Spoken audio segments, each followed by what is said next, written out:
ಎಲ್ಲರಿಗೂ ನಮಸ್ಕಾರ. ನಾವು ಈ ದಿನ ನಮ್ಮ ಸುತ್ತಲಿರುವ ಎಲೆ, ಮರ, ಗಿಡ, ಹೂವು ಇವುಗಳ ಬಗ್ಗೆ ಸ್ವಲ್ಪ ತಿಳಿಯೋಣ. ಮೊದಲನೇದಾಗಿ ವೀಳ್ಯದೆಲೆ. ಇದು ಎಲ್ಲರಿಗೂ ತಿಳಿದಿರುವ ಒಂದು ವಿಚಾರ. ಇದು ನಮ್ಮ ಮನೆಯ ಗಿಡದಲ್ಲಿ ಬೆಳೀತಾ ಇದೆ. ನನಗೆ ಇದನ್ನು ನೋಡಿ ಅನೇಕ ಆಶ್ಚರ್ಯಗಳು ಮತ್ತು ಪ್ರಶ್ನೆಗಳು ಉತ್ಪತ್ತಿಯಾಗಿವೆ.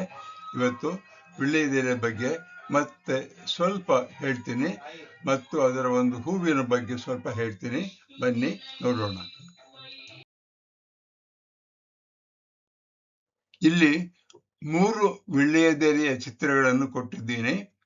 ಒಂದು ಬಿಳಿಯ ಸಿಲಿಂಡರ್ ಆಕಾರದಲ್ಲಿರ್ತಕ್ಕಂಥದ್ದು ವೀಳ್ಯದೆಲೆ ಕೆಳಭಾಗದಲ್ಲಿದೆ.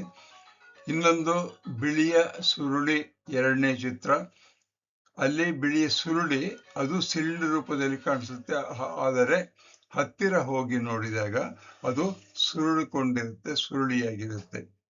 ಮೂರನೇದು, ಕೆಲವು ಹೂವುಗಳು, ಎಲೆಗಳು ಸಿಲಿಂಡಾಕೃತಿಯ ವಸ್ತುಗಳು ಎಲ್ಲ ಕಾಣಿಸ್ತಾ ಇದೆ. ಅದರಲ್ಲಿ ಸ್ವಲ್ಪ ಕೆಂಪು ಬಣ್ಣದಲ್ಲಿರ್ತಕ್ಕಂಥದ್ದು, ನೇರಳೆ ಬಣ್ಣದಲ್ಲಿರ್ತಕ್ಕಂಥದ್ದು ಹೂವಿನ ಮೊಗ್ಗು ಮತ್ತು ಕೆಳಗಿರ್ತಕ್ಕಂಥದ್ದು ಹೂವು. ಇಲ್ಲಿ ಫೋಟೋದಲ್ಲಿ ಕಾಣುತ್ತಿರುವ ಉದ್ದನೆಯ ಬಿಳಿ ಭಾಗವು ಏನು? ಹೂವು, ಕಾಯಿ, ಹಣ್ಣು ನೋಡಿದ್ದೀರಾ? ವೀಳ್ಯದೆಲೆ ನೋಡಿದ್ದೀರಾ? ಫೋಟೋದಲ್ಲಿರುತ್ತಾ ಕಾಣುತ್ತಿರುವ ಉದ್ದನೆಯ ಬಿಳಿಯ ಸುರುಳಿ ಏನು? ಇವುಗಳಿಗೆ ಉತ್ತರ ಹೇಳೋದಕ್ಕೆ ಪ್ರಯತ್ನ ಮಾಡಿ. ಈ ಚಿತ್ರದಲ್ಲಿ ನಾನು ಒಂದು ಬಿಳಿಯ ಸುರುಳಿಯನ್ನ ನಿಮಗೆ ತೋರಿಸ್ತಾ ಇದ್ದೀನಿ. ಆ ಬಿಳಿಯ ಸುರುಳಿ ಅಂತಕ್ಕಂಥದ್ದೇನೆ ವೀಳ್ಯದೆಲೆಯ ಹೂವಿನ ಮೊಗ್ಗು. ಅದು ಸಾಮಾನ್ಯವಾಗಿ ಬಿಳಿ ಬಣ್ಣದಲ್ಲಿರುತ್ತೆ. ಈ ಎಲೆಯ ಮೊಗ್ಗು ಚಿಕ್ಕದಾಗಿದೆ, ಸುತ್ತಕೊಂಡಿದೆ, ಕೋಮಲದ ಎಲೆಯಂತಿದೆ. ಅದನ್ನು ನಾನು ಮುಟ್ಟಿ ನೋಡಿದೆ. ಅದು ಬಿಟ್ಟುಕೊಂಡು ಸುರುಳಿ ಬೆನ್ನ ಬಿಟ್ಟುಕೊಂಡು ಉದ್ದನೆಯ ಒಂದು ಬಿಳಿಯ ತುದಿಯ ಹಾಗೆ ಬಂದು ಆಮೇಲೆ ಅದು ಪೂರ್ತಿಯಾದ ವೀಳ್ಯದೆಲೆ ಆಗುತ್ತೆ.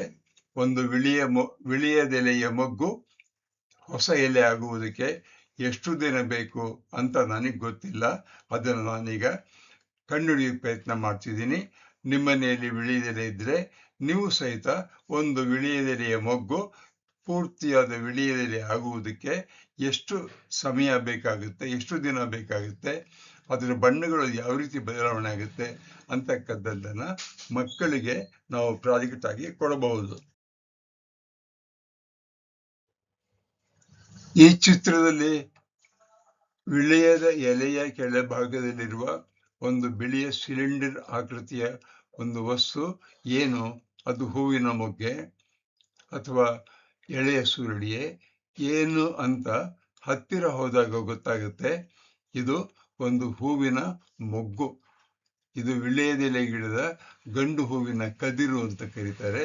ಇಂಗ್ಲಿಷ್ ಅದಕ್ಕೆ ಕ್ಯಾಟ್ಕಿನ್ ಅಥವಾ ಸ್ಪ್ಯಾಡಿಕ್ಸ್ ಅಂತಾರೆ. ಇದರಲ್ಲಿ ಸಣ್ಣ ಸಣ್ಣ ಹೂಗಳು ಒಟ್ಟಾಗಿ ಉದ್ದನೆಯ ಕಡ್ಡಿಯ ಮೇಲೆ ಇರುತ್ತದೆ. ಅದನ್ನು ನೋಡುವುದಕ್ಕೆ ನೀವು ಒಂದು ಲೆನ್ಸ್ ಅನ್ನು ಉಪಯೋಗಿಸಬೇಕಾಗುತ್ತೆ. ವೀಳ್ಯದೆಲೆ ಗಿಡದ ಹೆಣ್ಣು ಹೂವಿನ ಮೊಗ್ಗು ಹೇಗಿರುವುದು ನೋಡಿದ್ದೀರಾ? ಇದು ಗಂಡು ಹೂವಿನ ಮೊಗ್ಗು. ಹೆಣ್ಣು ಹೂವಿನ ಮೊಗ್ಗು ಹೇಗಿದೆ ನೋಡಿದ್ದೀರಾ? ಪ್ರಯತ್ನ ಮಾಡಿ ನೋಡುವುದಕ್ಕೆ.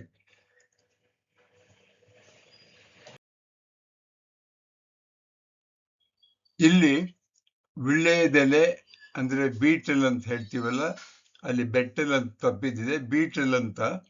ಆ ಎಲೆ ಹೂವುಗಳಿವೆ, ಗೊಂಚಲಿರುತ್ತೆ. ಇಲ್ಲಿ ಈ ಕೆಲವು ಪ್ರಶ್ನೆಗಳನ್ನು ನನಗೆ ಬಂತು, ಅದನ್ನು ನಿಮಗೆ ಹಾಕ್ತಾ ಇದ್ದೀನಿ. ಇದನ್ನ ಮಕ್ಕಳಿಗೆ ನೀವು ಮನೆಯಲ್ಲಿ ವೀಳ್ಯದೆಲೆ ಗಿಡ ಇದ್ರೆ ಪ್ರಾಜೆಕ್ಟ್ ಆಗಿ ಕೊಡಬಹುದು, ಅಥವಾ ಶಾಲೆಯಲ್ಲಿ ವೀಳ್ಯದೆಲೆ ಗಿಡವನ್ನು ಒಂದು ಹೂಕುಂಡದಲ್ಲಿ ಬೆಳೆಸ್ಬೋದು.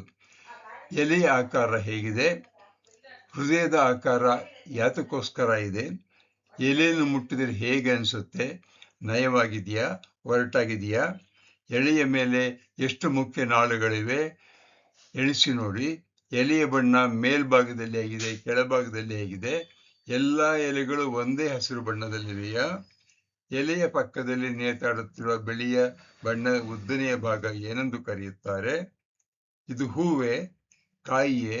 ಇದರಿಂದ ಏನಾಗುತ್ತದೆ? ಹೂಗಂಚಲನ್ನು ಮುಟ್ಟಿದರೆ ಹೇಗೆ ಅನಿಸುತ್ತೆ? ಮೃದುವಾಗಿದೆಯಾ, ಒರಟಾಗಿದೆಯಾ? ವೀಳ್ಯದೆಲೆಯನ್ನು ನಮ್ಮ ಮನೆಯಲ್ಲಿ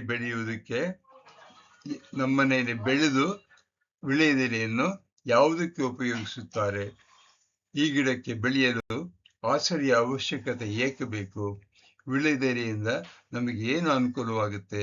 ಇವೆಲ್ಲವನ್ನು ನೀವು ಮಕ್ಕಳಿಗೆ ಪ್ರಶ್ನೆಗಳ ರೂಪದಲ್ಲಿ ಕೊಟ್ಟು ಇಂಟರ್ನೆಟ್ನಲ್ಲಿ ನೋಡಿ ಅಂತ ಹೇಳ್ಬೋದು.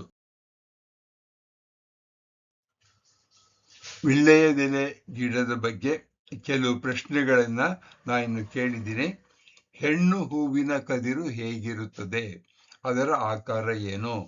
ಇದು ಸಿಲಿಂಡರ್ ರೀತಿ ಇರುತ್ತಾ ಅಥವಾ ಬೇರೆ ರೀತಿಯಾಗಿರುತ್ತಾ? ಅದನ್ನ ನೀವು ನೋಡಿ ಹೇಳಿ ಕಲ್ತ್ಕೊಳ್ಳಿ.